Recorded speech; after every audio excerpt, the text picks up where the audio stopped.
વિદ્યાર્થી મિત્રો, chapter number 10 માનવ કલ્યાણના સૂક્ષ્મ જીવ. હવે એમાં આપણે જૈવિક નિયંત્રક તરીકે આપણે ગઈ વખતે વાત કરી ગયા હતા સુએજ ટ્રીટમેન્ટ પ્લાન્ટ, બાયોગેસ પ્લાન્ટની વાત કરી ગયા. સુએજ ટ્રીટમેન્ટ પ્લાન્ટ કોને કહેવાય? તો જે ગટરનું મળયુક્ત પાણી જે નીકળે છે જેને સુએજ કહેવામાં આવે અને એ પાણીનું શુદ્ધિકરણ કરવું એને સુએજ ટ્રીટમેન્ટ પ્લાન્ટ કહેવાય. જેમાં સારવારના બે તબક્કા, પ્રાથમિક સારવાર અને દ્વિતીય સારવાર એવા બે તબક્કા લેવામાં આવે છે. ત્યાર પછી આપણે બાયોગેસ પ્લાન્ટની વાત કરી. હવે આપણે વાત કરવાની છે કે જૈવિક નિયંત્રક તરીકે સૂક્ષ્મ જીવ. જૈવિક નિયંત્રક તરીકે સૂક્ષ્મ જીવ. તો હવે જૈવિક નિયંત્રણ, તો પહેલું તો કોનું નિયંત્રણ કરવાનું છે? તો જે પણ વનસ્પતિમાં રોગો થાય છે, વનસ્પતિના રોગ અને વનસ્પતિ માટે આપણે જે પણ સૂક્ષ્મ આપણે કીટાણુનાશક અથવા તો પેસ્ટિસાઇડ્સ દવાઓનો, કીટનાશક દવાઓનો, જંતુનાશક દવાઓનો જે ઉપયોગ કરીએ છીએ એ ઉપયોગને અટકાવ કરવો, એનું નિયંત્રણ કરવો. અને કઈ પદ્ધતિ દ્વારા નિયંત્રણ કરવું? તો કે જૈવિક પદ્ધતિ દ્વારા નિયંત્રણ કરવું. તો વનસ્પતિ રોગ અને ઉપદ્રવી તરીકે જંતુઓનું નિયંત્રણ જૈવિક પદ્ધતિ દ્વારા કરવું એને શેના તરીકે ઓળખાય? જૈવિક નિયંત્રક તરીકે ઓળખવામાં આવે છે. તો શા માટે આપણે જૈવિક નિયંત્રણની જરૂર પડી? આપણે તો ઘણા બધા પેસ્ટિસાઇડ્સનો ઉપયોગ કરી શકીએ છીએ, જંતુનાશક દવાઓનો, કીટનાશક દવાઓનો, નીંદણનાશકોનો ઉપયોગ કરી શકીએ છીએ. તો પછી આપણે જૈવિક પદ્ધતિ કેમ અપનાવવી પડે? તો જ્યારે આપણે કીટનાશકોનો કે એનો વધારે પડતો ઉપયોગ કરીએ તો એના કારણે એક તો જમીનની ફળદ્રુપતામાં ઘટાડો થાય. બીજું, જે પણ આપણે પાક લઈશું એ પાકમાં જ્યારે જંતુનાશકો વધારે હોય તો એના કારણે મનુષ્ય જ્યારે એવો પાક ખાય છે, એવા ફળ, ફ્રૂટ કે એવું શાકભાજી ખાય છે, તો એના કારણે લોકોને રોગ થવાની શક્યતાઓ વધી જાય છે. એટલે આપણે એવું કહીએ છીએ ને, તો કોઈ પણ ફ્રૂટ હોય અથવા તો કોઈ પણ શાકભાજી હોય તો એને બરાબર પાણીથી ધોઈને ખાવા જોઈએ. તો એવું ન થાય એટલા માટે, એમ કે આવા રોગ ન ફેલાય એટલા માટે શું કરવાનું? તો કે જૈવિક નિયંત્રકોનો ઉપયોગ કરીએ તો જમીનનું એક તો ફળદ્રુપતામાં વધારો થશે પણ ઘટાડો થતો નથી, પ્રદૂષણ નથી થતું. અને ત્રીજું કે આવી રીતના મનુષ્યમાં કોઈ રોગ લાગુ પડવાની સંભાવના રહેતી નથી. તો એના માટે કેટલીક વખતે ખાતર તરીકે પણ આપણે જૈવ અથવા સૂક્ષ્મજીવોનો ઉપયોગ કરી શકીએ છીએ અથવા જૈવિક પદ્ધતિનો ઉપયોગ કરી શકીએ. તો એ પણ ફાયદાકારક. જેમ કે તમને ખબર હશે કે ઓર્ગેનિક ખેતી, એના વિશે તમે બહુ બધું સાંભળ્યું હશે અથવા કેટલીક જગ્યાએ જોયું પણ હશે.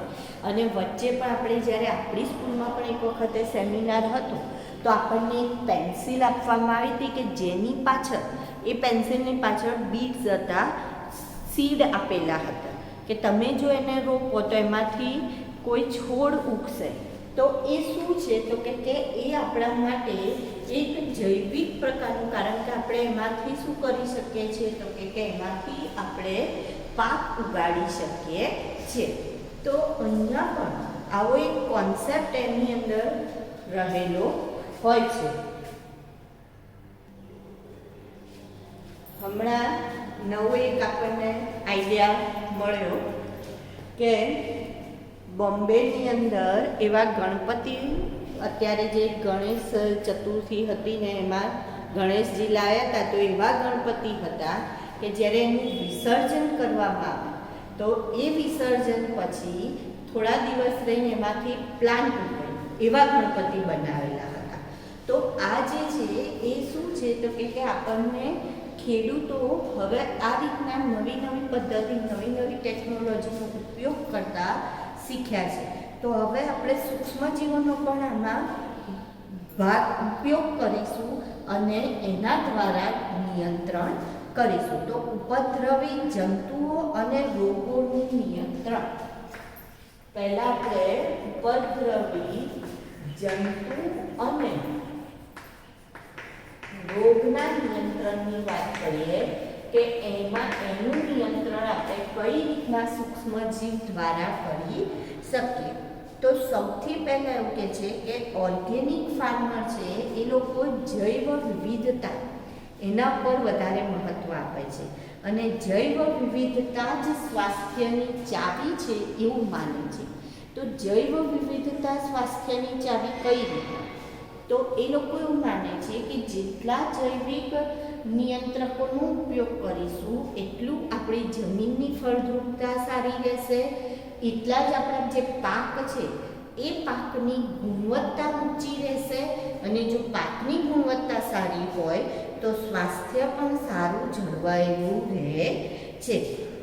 અને એટલા માટે પ્રાકૃતિક ભક્ષકોનો ઉપયોગ કરી જૈવિક નિયંત્રક તરીકે પ્રાકૃતિક ભક્ષકો, જે કુદરતી ભક્ષકો છે એમનો જ ઉપયોગ કરવાનો અને એમના ઉપયોગ દ્વારા આપણે જંતુનાશક તરીકે અથવા એના તરીકે કરી શકીએ.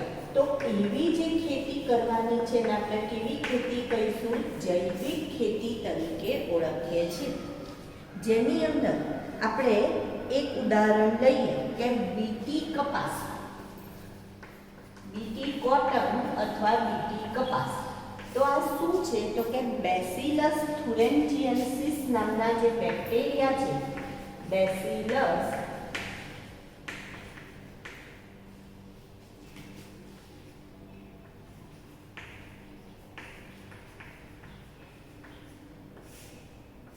બેસિલસ થુરેન્જીએન્સિસ નામના જે બેક્ટેરિયા છે એ બેક્ટેરિયા પોતે એવું એક વિષકારક ઉત્પન્ન કરે છે. તો જ્યારે કપાસના છોડમાં કપાસના આ બેક્ટેરિયાનું વિષકારી જનીન એડ કરવામાં આવે, એવું જનીન ઉમેરવામાં આવે તો કપાસના છોડ જ્યારે મોટા થાય ત્યારે એના જે પાંદડા હતા એ પાંદડાને ખાવાથી ઈયળો પોતે, ઈયળના જે અન્નમાર્ગ હતા એમાં ઝેર ઉત્પન્ન થયું અને ઈયળો મરી ગઈ. તો એનો મતલબ કપાસ પોતે જ એવો હતો કે એના પાંદડા, એના પર કશો છંટકાવ કરવાની જરૂર પડી નહીં. એના પર્ણ જેવા હતા કે એ પર્ણ ખાવાથી ઈયળ મરી ગઈ, જીવાત મરી ગઈ. બરાબર? એનું જે ફળ હતું એ ફળ કે જેનો ઉપયોગ આપણે કોટન, કપાસ બનાવવા માટે કરીએ છીએ એને કંઈ નુકસાન થતું નથી. તો એ આપણને કોઈ નુકસાન કરતું નથી. તો આનાથી ફાયદો શું થયો કે કોઈ જંતુનાશક દવાનો છંટકાવ કરવાની કે કશાની જરૂર ના પડી. આના સીડ્સ જ એવા મળે છે, આના બીજ જ મળે કે જેને જમીનમાં રોપો તો બીટી કોટન નામનો છોડ તૈયાર થાય અને એના પર્ણ ખાવાથી જ ઈયળો મરી જાય. એટલે ફળ જે છે એ ફળને નુકસાન થતું નથી અને આપણને સારો પાક મળી શકે છે. આવી જ રીતના હવે બીટી રીંગણ પણ ઉછેરવામાં આવ્યા છે કે જેના કારણે આપણને સારો રીંગણનો પાક મળી શકે. પછી એવી જ રીતના લેડી બર્ડ, ડ્રેગન ફ્લાય, વાણિયો જેને કહેવાય, અને લાલ અને કાળા રંગના ભૃંગ કીટકો, તો એનો ઉપયોગ એફિડ્સ અને મચ્છરોથી છુટકારો મેળવવા માટે કરવામાં આવે છે. જે લેડી બર્ડ છે, ડ્રેગન ફ્લાય, એનો ઉપયોગ એ શેના માટે કરવામાં આવે છે? તો કે એફિડ્સથી છુટકારો મેળવવા, અને ભૃંગ કીટકો જે છે એનો ઉપયોગ મચ્છરોથી છુટકારો મેળવવા માટે કરવામાં આવે છે. એટલે એક સૂક્ષ્મજીવનો ઉપયોગ કરીને આપણે શું કરીએ છીએ? બીજા જીવથી રક્ષણ મેળવીએ છીએ. પછી એનાથી આગળ જો ત્રીજું ઉદાહરણ લઈએ તો ટ્રાઇકોડર્મા નામની ફૂગ છે. એ ફૂગનો ઉપયોગ રોગિષ્ટ પાક જે હોય એના ઉપર કરવામાં આવે. તો એના કારણે આ ફૂગ શું કરશે તો કે પેલા રોગિષ્ટ પાકમાંથી બેક્ટેરિયાને બધું ખાઈ જશે અને પાકનો જે રોગ છે એ રોગને દૂર કરી દે છે. તો ટ્રાઇકોડર્મા નામની ફૂગ એ પણ આપણને ઉપયોગી બને છે. પછી બકુલો વાયરસ, જે વાયરસ છે બકુલો વાયરસ એ સંધિપાદીઓને રોગ સર્જે છે, કીટકોને રોગ સર્જે છે. એટલે એવા કીટકો અથવા સંધિપાદીઓને રોગ કરવાના કારણે અન્ય જે એવા સંધિપાદી સજીવ હોય એ આવા બકુલો વાયરસવાળા છોડ હોય એને ખાતા નથી અને એનાથી આપણને એવા કીટકોથી એનાથી આપણને રક્ષણ મળી શકે છે. તો આવી રીતના ઇન્ટિગ્રેટેડ પેસ્ટ પ્રોગ્રામ,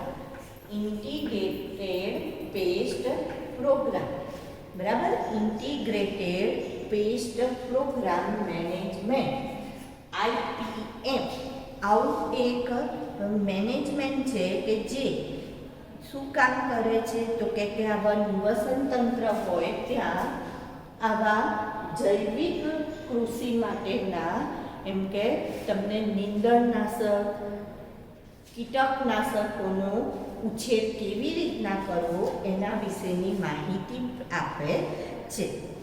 ત્યાર પછી છેલ્લો મુદ્દો આવે છે આપણો જૈવિક ખાતર તરીકે સૂક્ષ્મજીવ. જૈવિક ખાતર તરીકે સૂક્ષ્મજીવનો ઉપયોગ કઈ રીતે કરી શકાય? તો રાસાયણિક ખાતરો કેમ આપણે જૈવિક ખાતરનો ઉપયોગ કરવો પડે છે? તો રાસાયણિક ખાતર જે છે એ જમીનની ફળદ્રુપતાને શું કરી દે છે? નાશ કરી દે છે. જમીન જે છે એને આપણે પ્રદૂષિત કરવાનું પણ કામ કરે છે. જમીનની ફળદ્રુપતાનો નાશ કરશે, એની જે પ્રદૂષણની માત્રા છે એમાં વધારો કરે છે. તો આવું ના થાય એટલા માટે જૈવિક ખાતરનો ઉપયોગ કરી શકાય. તો સિંધી કુળની વનસ્પતિ આપણે એવું કહીએ છીએ કે એકાંતરે કઠોળ અને ધાન્ય એનો એકાંતરે પાક લેવો જોઈએ. કે એકવાર કઠોળનો પાક લીધો તો બીજી વાર ધાન્યનો, ફરી પાછો કઠોળનો, ફરી પાછો ધાન્યનો પાક લેવો. તો આવું કેમ કરવું જોઈએ? તો કે આનું એક કારણ છે કે જ્યારે આપણે કઠોળનો પાક લઈએ છીએ સિંધી કુળની વનસ્પતિ, તો એમાં સહજીવી તરીકે મૂળ ગુંડિકામાં રાઇઝોબિયમ નામના બેક્ટેરિયા રહેલા હોય છે, બરાબર. આ બેક્ટેરિયા જમીનમાં નાઇટ્રોજનનું સ્થાપન કરે છે. શેનું સ્થાપન કરે છે? જમીનમાં નાઇટ્રોજનનું સ્થાપન કરે છે અને એ નાઇટ્રોજન વનસ્પતિ ઉપયોગમાં લઈ શકે છે.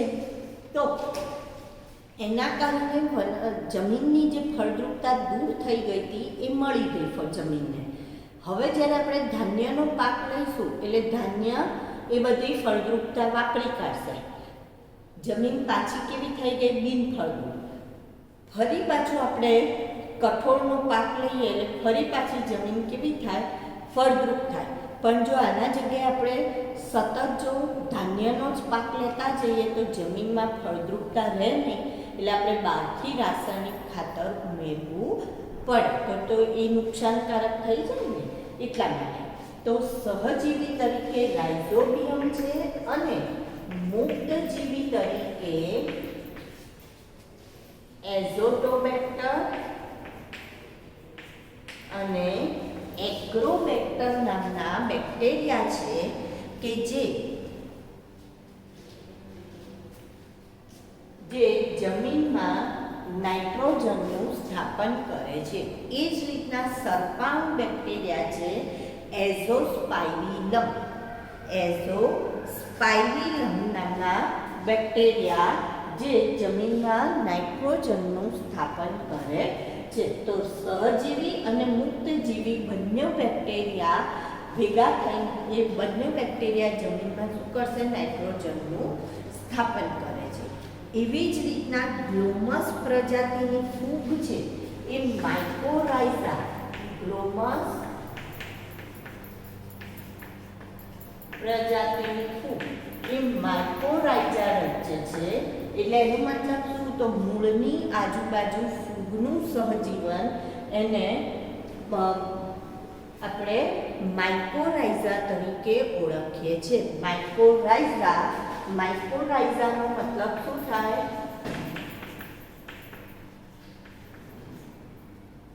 ફૂગ વત્તા મૂળનું સહજીવન.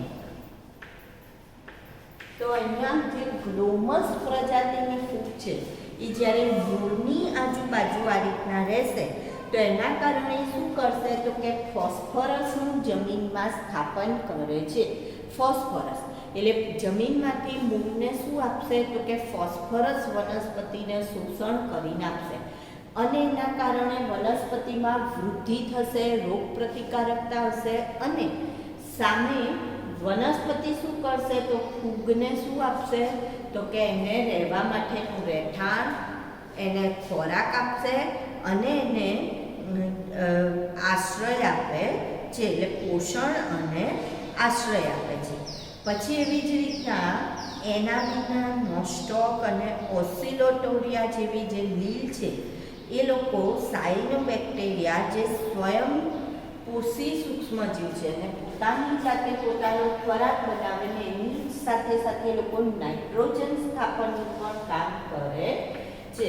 તો સાયનોબેક્ટેરિયા એ શું કામ કરશે? તો કે નાઇટ્રોજન સ્થાપનનું કામ કરશે. જો વાતાવરણમાં નાઇટ્રોજન 78% પણ વનસ્પતિ એ નાઇટ્રોજન લઈ શકતી નથી વાતાવરણમાંથી.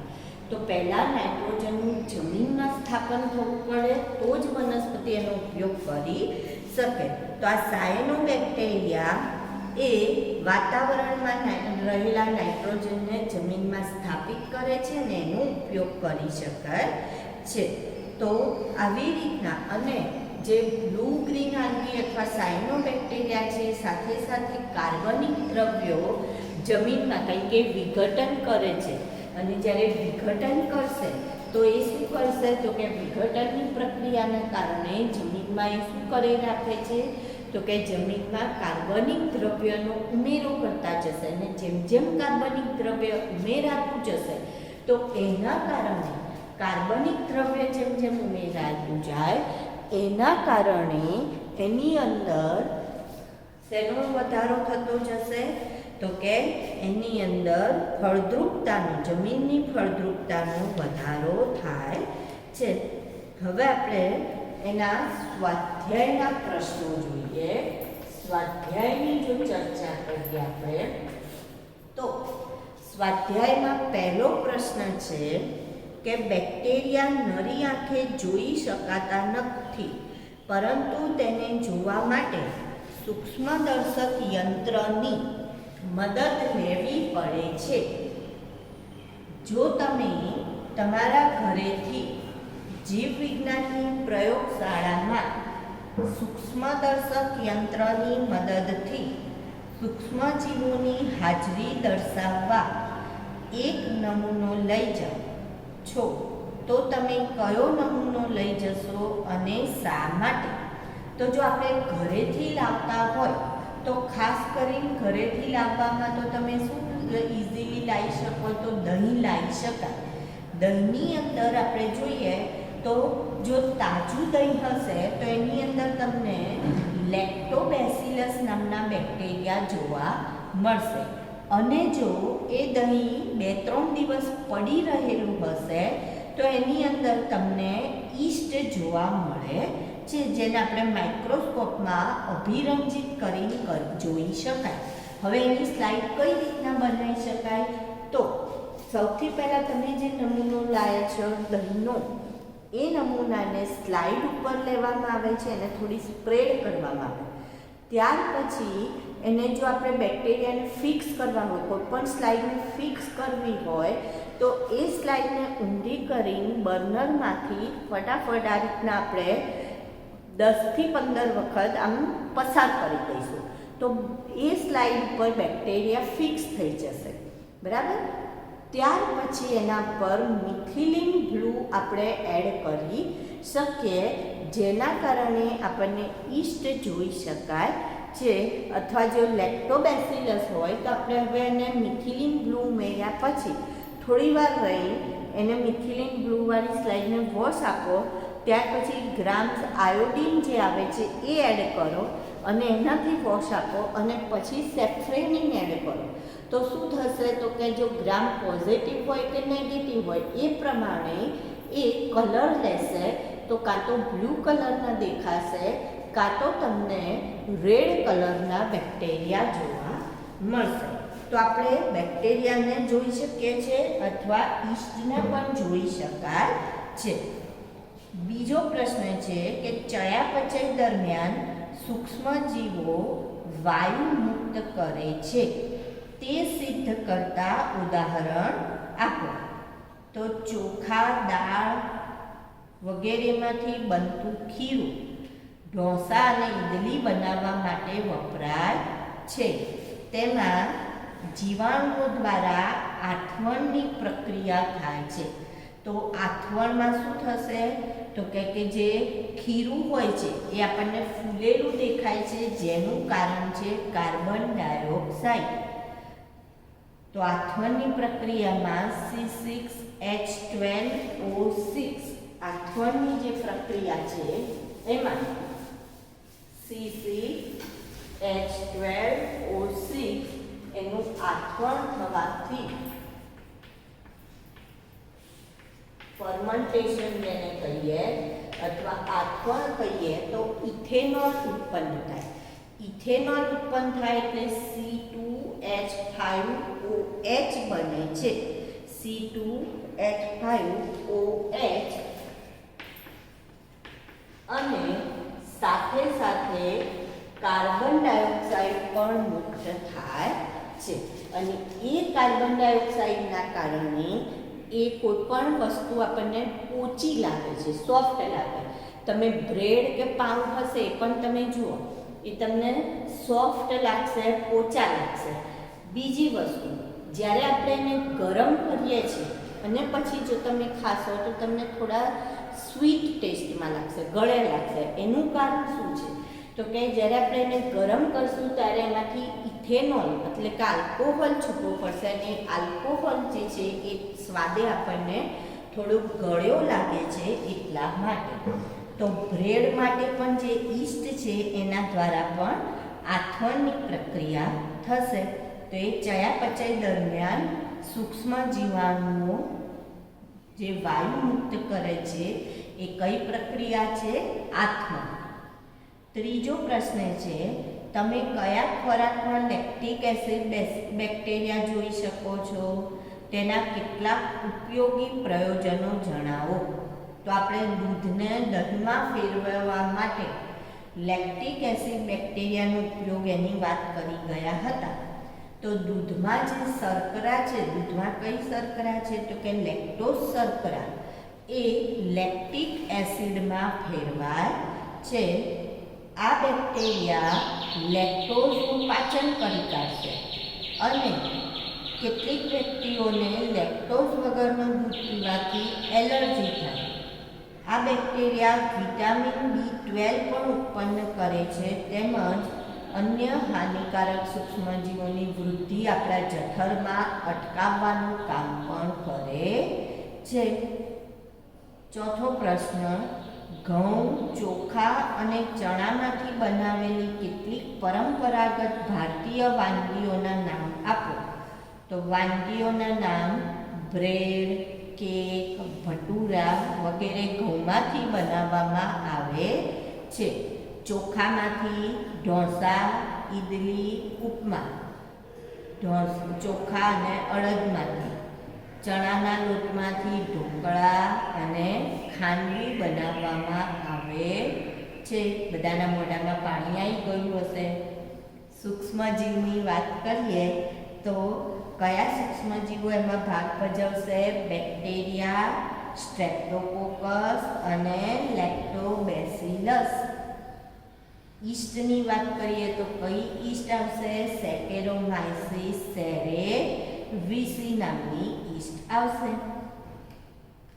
પ્રશ્ન નંબર 5 નુકસાનકારક બેક્ટેરિયાને કારણે થતા રોગના નિયંત્રણમાં કયા પ્રકારના સૂક્ષ્મજીવો અગત્યનો ભાગ ભજવે છે?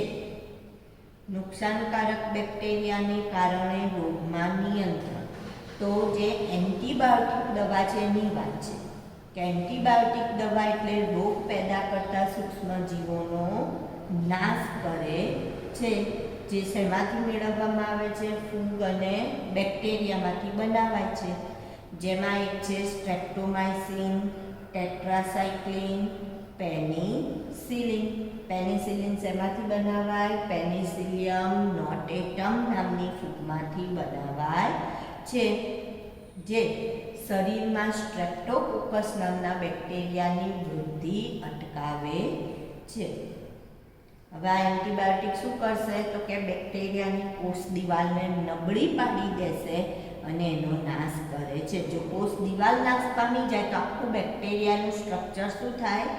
તૂટી જાય, પતન થઈ જાય, અને જ્યારે એનું પતન થઈ જાય તો પછી બેક્ટેરિયા જીવિત રહી શકે નહીં. પ્રશ્ન નંબર 6, ફૂગની કોઈ પણ બે જાતિના નામ આપો જે એન્ટીબાયોટિક્સના નિર્માણમાં ઉપયોગી છે.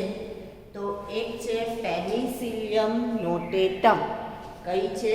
પેનિસિલિયમ નોટેટમ, જે પેનિસિલિન બનાવવા માટે, અને બીજું છે સેફાલોસ્પોરિન, જેમાં સેફાલોસ્પોરિયમ નામની ફૂગનો ઉપયોગ થાય છે. સુએજ એટલે શું? તે કેવી રીતે હાનિકારક છે? મ્યુનિસિપાલિટીનું નકામું, ગંદુ, મળવાળું પાણી, જેને સુએજ કહેવાય છે, જેમાં ઘન અને પ્રવાહી એમ બંને પ્રકારનો કચરો રહેલો હોય છે, જે રોગકારક સૂક્ષ્મજીવો ધરાવે છે, તેથી આપણને રોગ કરવા માટે જવાબદાર છે. પ્રાથમિક સુએજ ટ્રીટમેન્ટ અને દ્વિતીયક ટ્રીટમેન્ટ વચ્ચે ભેદ કયો છે? તો જે પ્રાથમિક ટ્રીટમેન્ટ છે એ ભૌતિક પ્રક્રિયા છે, કારણ કે એમાં આપણે ગારણ અને અવસાદન કરીએ છીએ. જો એમાં કોઈ સૂક્ષ્મજીવોનો ઉપયોગ કર્યો નથી. જ્યારે દ્વિતીયક પ્રક્રિયા છે એમાં આપણે પેલું જારક ટાંકો, એનએરોબિક ડાયજેસ્ટર ટાંકો એવો ઉપયોગ કર્યો, જેની અંદર આપણે જારક ટાંકામાં જારક બેક્ટેરિયાનો ઉપયોગ કર્યો, અજારક ટાંકામાં અજારક બેક્ટેરિયાનો ઉપયોગ કર્યો. તો એ જૈવિક પ્રક્રિયા થશે કે જેમાં સૂક્ષ્મજીવોનો ઉપયોગ થશે. જ્યારે પ્રાથમિક જે સારવાર છે એમાં ભૌતિક પ્રક્રિયા છે, એટલે એમાં ગારણ અને અવસાદન જ થાય છે. બીજું, પ્રાથમિક પ્રક્રિયા અથવા પ્રાથમિક સારવાર જે છે એ ઓછી ખર્ચાળ છે અને સરળ છે, જ્યારે દ્વિતીયક ટ્રીટમેન્ટ એ વધુ ખર્ચાળ અને વધુ જટિલ પ્રક્રિયા છે. આગળનો પ્રશ્ન, શું તમે વિચારી શકો છો કે સૂક્ષ્મજીવનો ઉર્જા સ્ત્રોત તરીકે ઉપયોગ થાય છે? હા, તો કેવી રીતે? તો હા, સૂક્ષ્મજીવો ઉર્જાનો સ્ત્રોત છે. જેમ કે મિથેનોજન્સ બેક્ટેરિયા છે કે જે ઢોરના છાણ અને નકામા પદાર્થમાંથી મેળવાય, તો એમાંથી આપણે કયું ગેસ મેળવી શકીએ? બાયોગેસ અથવા ગોબર ગેસ ઉત્પન્ન કરી શકાય છે, જેમાં મિથેન વાયુ છે ને કેવો છે? જ્વલનશીલ છે, એટલે બળતણ તરીકે એનો ઉપયોગ કરી શકાય છે. સૂક્ષ્મજીવોના ઉપયોગથી રાસાયણિક ખાતર અને જંતુનાશકોનો ઉપયોગ ઘટાડી શકાય? તો હા, ઘટાડી શકાય. કઈ રીતના? તો એ આપણે આખો જે મુદ્દો ભણી ગયા કે સાયનોબેક્ટેરિયા, રાઇઝોબિયમ, મેઝોપાયરિલમ, azotobacter, bacillus thuringiensis, trichoderma, baculovirus, આ બધાનો ઉપયોગ કરીને આપણે ઘટાડી શકીએ. પછીનો પ્રશ્ન છે, બીઓડી કસોટીને અનુલક્ષીને સુએજનું ટ્રીટમેન્ટ ન કરેલું પાણી, નદીનું પાણી અને ટ્રીટમેન્ટ કરેલ સુએજનું પાણી ની કસોટી કરાય છે. નમૂનાઓને A, B અને C વડે દર્શાવાય છે, પરંતુ પ્રયોગ કરનાર વ્યક્તિને તે કયું પાણી છે તેની ખબર નથી. હવે A, B અને C ના મૂલ્ય ક્રમ અનુસાર છે, તો પાણીનો કયો નમૂનો સૌથી વધુ પ્રદૂષિત છે? જો ધારો કે અહીંયા આપણને નમૂનો A, B અને C મૂકેલા છે, 3 નમૂના છે, બરાબર. જેમાં BOD નું મૂલ્ય જોઈએ આપણે તો નમૂના A માટે BOD નું મૂલ્ય છે 20 મિલીગ્રામ પ્રતિ લિટર. B નું મૂલ્ય છે 8 મિલીગ્રામ પ્રતિ લિટર અને C નું મૂલ્ય છે 400 મિલીગ્રામ પ્રતિ લિટર. હવે આમાંથી કયો નમૂનો સુએજ ટ્રીટમેન્ટ ન કરેલું પાણી? 3 છે.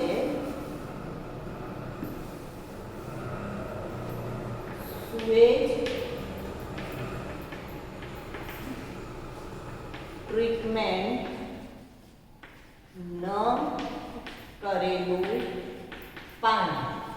નંબર 2 નદીનું પાણી.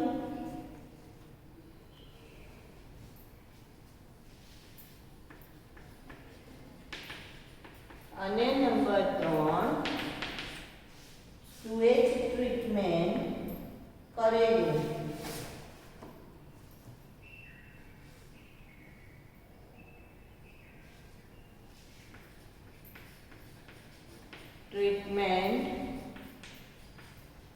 આપેલું પાણી.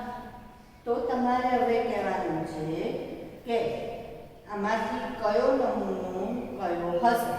તો સૌથી પહેલા આપણે જોઈએ તો તમને ખબર હશે કે સૌથી પ્રદૂષિત પાણી કયું કહેવાય? તો જેની BOD સૌથી વધુ હોય અને કેવું પાણી કહેવાય? પ્રદૂષિત.